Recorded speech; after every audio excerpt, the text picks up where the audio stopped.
Welcome to Apex Learning platform. आज हम लोग अंग्रेजी के सिलेबस पे चर्चा करेंगे। इंग्लिश के क्लास 12th में कौन कौन से टॉपिक्स, ग्रामर में कौन कौन से टॉपिक्स लिटरेचर में हमें पढ़ना है, इस पे आज हम आप लोगों के साथ चर्चा करेंगे।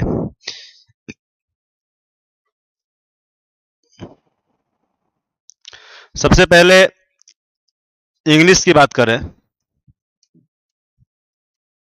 तो इस इंग्लिश के दो पार्ट होते हैं।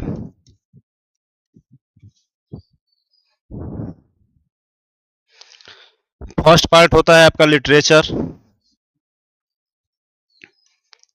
और सेकंड पार्ट होता है ग्रामर। फर्स्ट पार्ट लिटरेचर है और सेकंड पार्ट आपका ग्रामर है। तो लिटरेचर में देखिए, लिटरेचर की जो आपकी बुक है उस बुक के अकॉर्डिंग दो पार्ट हैं। ऐसे होने चाहिए तीन पार्ट, लेकिन दो ही पार्ट है। फर्स्ट पार्ट में आपका फ्लेमिंगो है और सेकंड पार्ट में यदि देखा जाए तो ये है विस्टास। ठीक है। और एक नेक्स्ट पार्ट है आपका जो यहां दिख रहा है आपको, ग्रामर। तो यहां पे हम यदि बात करते हैं तो फ्लेमिंगो में आपके चैप्टर से देखिए, ये चैप्टर है लास्ट लेसन, एक चैप्टर है आपका लास्ट स्प्रिंग, चैप्टर है आपका डीप वाटर, उसके बाद चैप्टर है द रेड ट्रैप, और उसके बाद एक चैप्टर है आपका इंडिगो, फिर चैप्टर है पोएट एंड पैनकेक्स, फिर चैप्टर है आपका द इंटरव्यू, और फिर चैप्टर है गोइंग प्लेसेस। ये सब आपके चैप्टर्स हैं किसमें? तो आपके फर्स्ट पार्ट जो आपका बुक है फ्लेमिंगो उसमें है, और इसे हम अपनी भाषा में क्या बोलते हैं भाई? तो इसे हम बोलते हैं प्रोज। पार्ट को बोला जाता है प्रोज।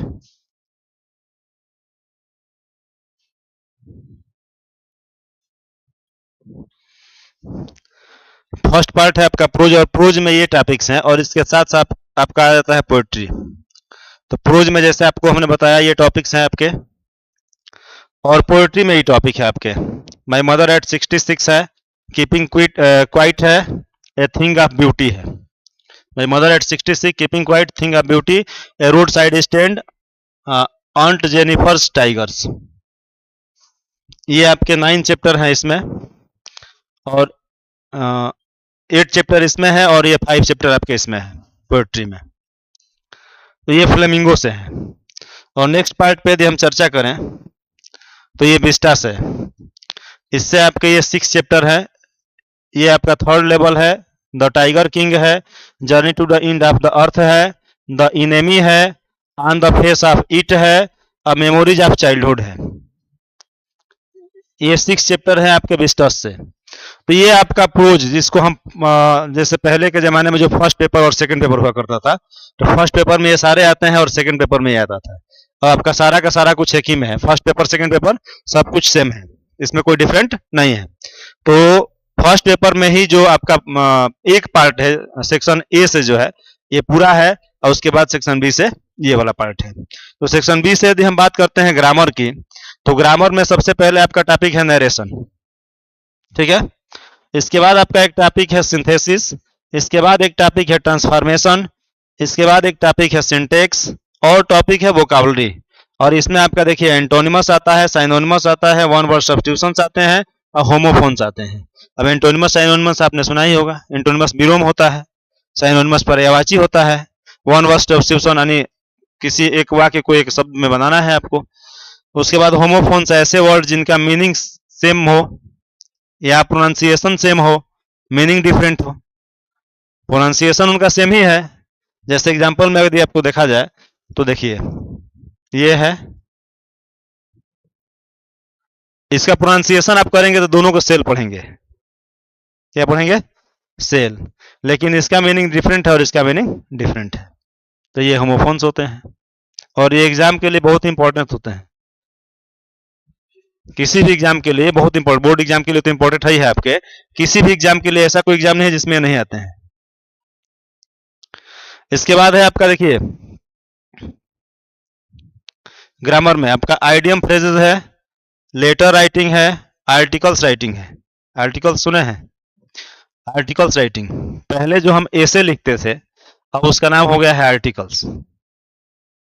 ऐसे अब नहीं लिखना है। ऐसे आप 9 वगैरह में आपको पढ़ाया गया होगा जब ऐसे, तो उसमें सबका टॉपिक लिखते थे। जैसे माई मदर लिख रहे हैं तो उनका पहले इंट्रोडक्शन देते थे, इंट्रोडक्शन के बाद उनकी हॉबीज लिखते थे, उनकी ड्रेसेज लिखते थे, उनका रिलीजियस माइंडेडनेस लिखते थे, जो भी उनकी चीज, लास्ट में क्या लिखते थे, कंक्लूजन लिखते थे, उसका निष्कर्ष लिखते थे। तो उस तरह सब नहीं लिखना है, बल्कि एक लेख, जैसे अखबारों में देखे होंगे, कोई एक टाइटल लिख दिया जाता है और उसके बारे में छप जाता है एक पेज में या आधे पेज में या उसके एक पार्ट में, कोने में, तो होता है लेख, आर्टिकल। उसी तरह से हमें अब आर्टिकल लिखना है। ठीक है, ये बोर्ड एग्जाम के लिए है। उसके बाद अनसीन पैसेज आता है, अनसीन पैसेज, और इसके बाद आपका ये होता है ट्रांसलेशन, हिंदी टू इंग्लिश। ये आपका पूरा का पूरा सिलेबस है। लेकिन यहाँ जो हम आपको पढ़ाएंगे वो सब कुछ डिपेंड करता है आपके ऊपर। हम बस आपको रास्ता दिखाएंगे, हमारा काम क्या करना है, रास्ता दिखाना। कोई भी टीचर आपको मार्ग दिखाता है, रास्ता दिखाता है, और उस रास्ते पे चलना आपका काम है। और उसके अलावा आपके अंदर भरोसा होना चाहिए खुद पे। इतना कॉन्फिडेंस आपको होना चाहिए कि अगर हम बहुत अच्छा नहीं करते हैं तो कुछ ना कुछ अच्छा तो कर ही लेंगे। ये कॉन्फिडेंस आपके अंदर होना चाहिए। अगर बहुत अच्छा नहीं करते हैं तो कुछ ना कुछ तो हम कर ही लेंगे। जैसे कहा गया है कि हम भी दरिया हैं, हम भी दरिया है और हम अपना हुनर जानते हैं। हम भी दरिया है और हम अपना हुनर जानते हैं, और जिधर चल देंगे उधर से रास्ता बन जाएगा। मतलब ये विद्यार्थियों के अंदर हुनर चाहिए कि हम जहां चलेंगे, हम जहां जाएंगे, अपना रास्ता खुद से बना लेंगे। लेकिन आप डिपेंड रहें कि टीचर ही पढ़ाएंगे तो हम सब कुछ सीख लेंगे, तो ये संभव नहीं है। बल्कि आपको खुद भी मेहनत करना है और अपने अंदर भरोसा रखना है।